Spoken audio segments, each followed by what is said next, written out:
ఆ దిక్కులోనే గడిచిన 20 సంవత్సరాల నుంచి ఆరోగ్యకరంగా ఉండాలంటే మానవుడు ఏమి తినాలి, ఆహారం అంటే ఏమిటి, ఆహార పదార్థాలంటే ఏమిటి, వైవిధ్యమైన ఈ అద్భుతమైన పదార్థాల్ని సృష్టించిన ప్రతి ఒక్క మొక్క మొక్క ఏంట్రా బాబు ముక్క అని మేమంటుంటే అంటున్నారు. మొక్కలో ఉంది ఆరోగ్యం, ముక్కలో కాదు అని చెప్పేదానికి నాకు ఏ సందేహం లేదు.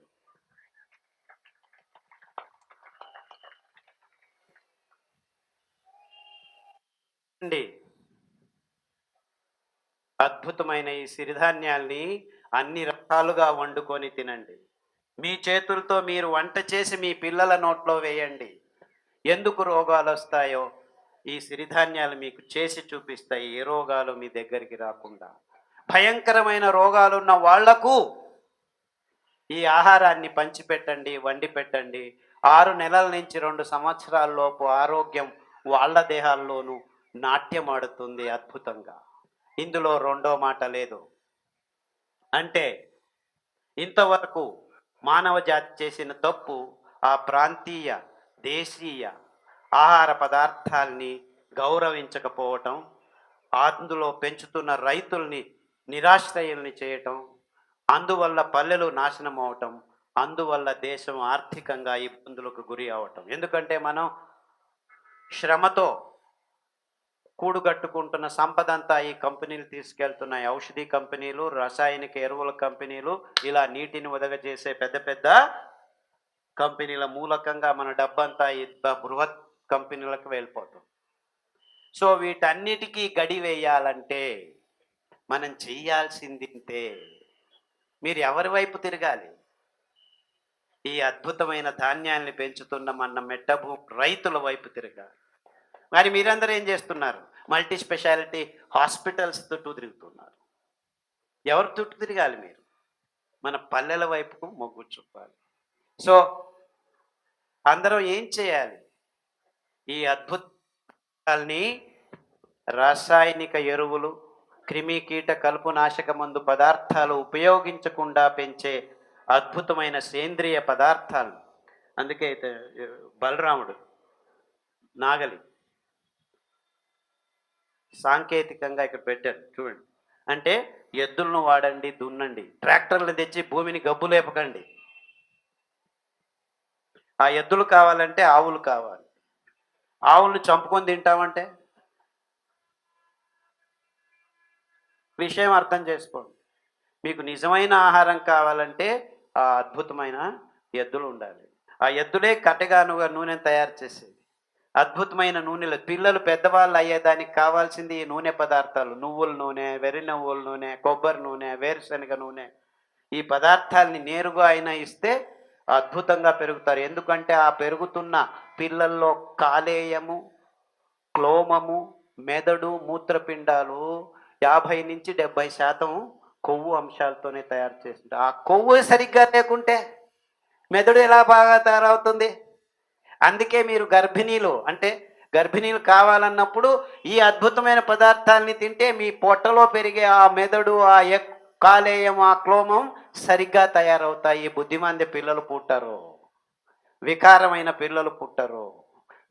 నిలిచేదానికి లేకుండా, ప్రజ్ఞ లేకుండా, కళ్ళల్లో కళ్ళు పెట్టేదానికి, చూసుకునేదానికి వీలు లేకుండా పిల్లలు ఎందుకు పుడుతున్నారంటే ఈ భయంకరమైన పదార్థాలను మీరు నోట్లో వేసుకుంటున్నారు. ఆ కొవ్వు సరిగ్గా లేదు. కొవ్వు సరిగ్గా ఉంటే నరాలు సరిగ్గా తయారవుతాయి. నరాలు సరిగ్గా తయారైన తర్వాత దాన్ని క్లీన్ చేయాలంటే ఈ అద్భుతమైన సిరిధాన్యాల పొట్టు, ఆ పొట్టులో ఉన్న పీచు, కరిగే పీచు, కరగని పీచు.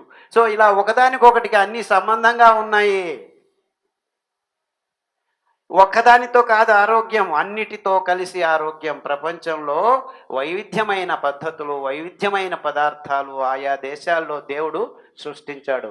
ఇటలీలో వెళ్ళండి, ఆలివ్ ఆయిల్ తాగండి. ఆలివ్ ఆయిల్ మంచిది వాళ్ళకి, మనకు కాదు. మనకు వెర్రి నువ్వుల నూనె, కొబ్బరి నూనె మనకు మంచిది.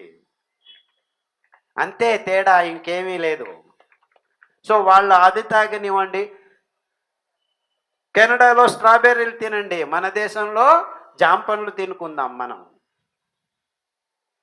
జాంపండు కంటే స్ట్రాబెర్రీ మంచిదే అని ఎవడో చెప్తే అందరూ స్ట్రాబెర్రీ. కివీ ఫ్రూట్ తినండి. కివీ ఫ్రూట్ మనకెందుకు? మన సీతాఫలం దానికంటే బాగానే ఉంది. అందులో కాల్షియం ఉంది, అందులో అన్నీ ఉన్నాయి. కానీ సీతాఫలం మంచిదని ఎవడు చెప్పట్లేదు. అదే ప్రాబ్లం ఇక్కడ. సీతాఫలం మంచిది. మామిడి పండులో ఉన్న అద్భుతమైన గుణాలు, అందులో గ్యాలిక్ యాసిడ్ అని ఉంది, అతి అద్భుతమైన anti oxidant, anti cancerous agent. గోంగూరలో ప్రోటోకాటిచోయిక్ యాసిడ్ ఉంది, ఇంకా అద్భుతమైనది. సిరిధాన్యాల్లో పై పొరల్లో లిగ్నాన్స్ ఉన్నాయి, ఇంకా అద్భుతమైనవి. ఇలా ఒక్కొక్క పదార్థం ఒక్కొక్క చోట దేవుడు వైవిధ్యమయంగా అమర్చాడు. ఆ పదార్థాల గుణతత్వాన్ని, ద్రవ్య సంపత్తును మనం అర్థం చేసుకోలేక అందరూ ఈ పాలు గుడ్లు తినడం మొదలుపెట్టిన తర్వాతే రోగాలు వచ్చాయి. ఇంతే, ఇంకేమీ లేదు. సో మనం బాగుపడాలన్నా, మన రైతులు బాగుపడాలన్నా, మన పల్లెలు బాగుపడాలన్నా, మన పర్యావరణం బాగుపడాలన్నా జీవనదులు ఎండిపోతున్నాయి. ఎందుకంటే మీరందరూ పొద్దున్న లేచి కాఫీలు టీలు తాగడం మొదలుపెట్టిన తర్వాతే ఈ పని జరిగింది. ఆ కాఫీలు టీలు పెంచేదానికి మొత్తం ప్రపంచంలో ఉన్న కొండ చర్యల్ని, కొండల్ని నాశనం చేసి అందులో ఉన్న పెద్ద పెద్ద చెట్లను తీసేసి కాఫీలు టీల చెట్లను కూర్చోబెట్టారు ఈ పెద్ద పెద్ద కంపెనీ. అంటే వర్షం పడుతుంది, పడటమేమో, దానిని పట్టుకొని గట్టిగా స్పాంజ్లాగా నీళ్లను నిదానంగా ఎండాకాలంలోనూ వదిలితే అవి మెల్లిగా ప్రవహిస్తూ ఉంటే జీవనదులుగా ఉంటాయి. కానీ ఇప్పుడు అక్కడ పట్టుకునే దానికి ఏమీ లేవు. పళ్ళ వాన బుడుక్కని వచ్చేస్తుంది, వరదలు వచ్చేస్తున్నాయి, అక్కడ నీళ్ళే ఉండవు ఎండాకాలంలో. ఇంకా నీ జీవనది ఎలా ప్రవహిస్తుంది? అంటే మీరందరూ కాఫీలు టీలు తాగుతున్నందుకే ఈ గొప్ప గొప్ప నదులన్నీ ఎండిపోతున్నాయని చెప్పేవాడు ఎవడూ లేడు. మళ్ళా చూస్తే అందరం చెట్లు నాదం. We green the planet. మీరు ఇంతసేపు గ్రీన్ చేసే ఉన్నింది ప్రపంచం, ప్రకృతే చేసి ఉన్నింది, గ్రీన్గానే ఉన్నింది ప్లానెట్. 60 సంవత్సరాల క్రితం మీరు ఇప్పుడు అందరూ కట్టకట్టుకొని మొత్తం భూమి మీద ఉన్న 7 బిలియన్ పీపుల్ రేపటి నుంచి వట్టి చెట్లు పెంచడం మాత్రం చేసినా, ఇంకా 10 సంవత్సరాల్లో పెంచినా ఇంతకు ముందున్న చెట్ల సంపదని మనం తయారు చేయలేం. అంటే వట్టి greening planet is not physically growing the trees.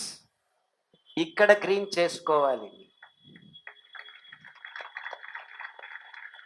అంటే ఆ చెట్లను నరకకూడదు.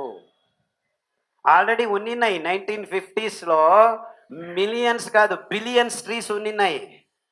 మీరు కావాలనుకున్న గుడ్లు, మాంసము, చక్కెర, కాఫీలు, టీల కోసమే అవన్నీ మాయమైపోయింది. సో మళ్ళీ మీరు ఇది తింటూ ఉంటే ఎన్ని చెట్లు పెంచితే ఏం లాభం? So before you green the planet, green your self in your brains. This is my sincere advice. So మీరు కాఫీలు తాగటం ఆపు చేయండి, టీలు తాగటం ఆపు చేయండి, చక్కెర ముట్టకండి, గోధుమలు తినకండి, వరి తినకండి, మాంసం ముట్టకండి. ఎందుకంటే 1 కేజీ మాంసం తయారు చేసేదానికి 50,000 లీటర్ల సాగుబడి నీళ్లను కట్టాలి. 1 కేజీ చక్కెర తయారు చేసేదానికి 28,000 లీటర్ల నీళ్లను కట్టాలి. 1 కేజీ బియ్యం పెంచేదానికి 9,000 లీటర్ల నీళ్లు కట్టాలి.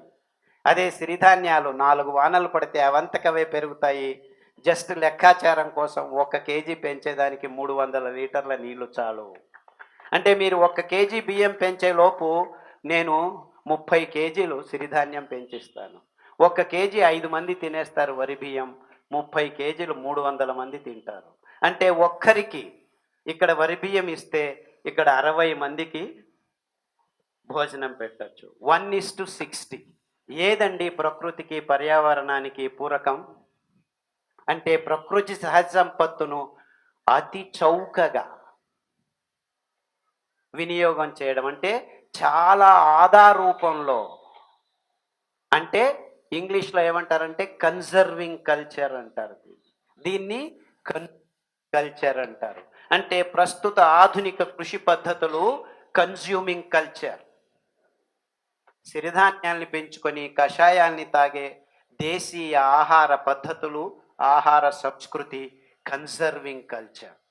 ఈ కన్జ్యూమింగ్ కల్చర్ ఎకనామిక్ మోడల్ నుంచి కన్జర్వింగ్ కల్చర్, దేశీ సంస్కృతికి మనం ఎప్పుడైతే మనసు మళ్ళుస్తామో అప్పుడు మాత్రమే సర్వే జనాః సుఖినో భవంతు అనే ఘోషవాక్య నిజమవుతుందని గట్టిగా నమ్మిన వాళ్ళల్లో నేను మొదటి వాణ్ణి. అందరికీ వందనాలు.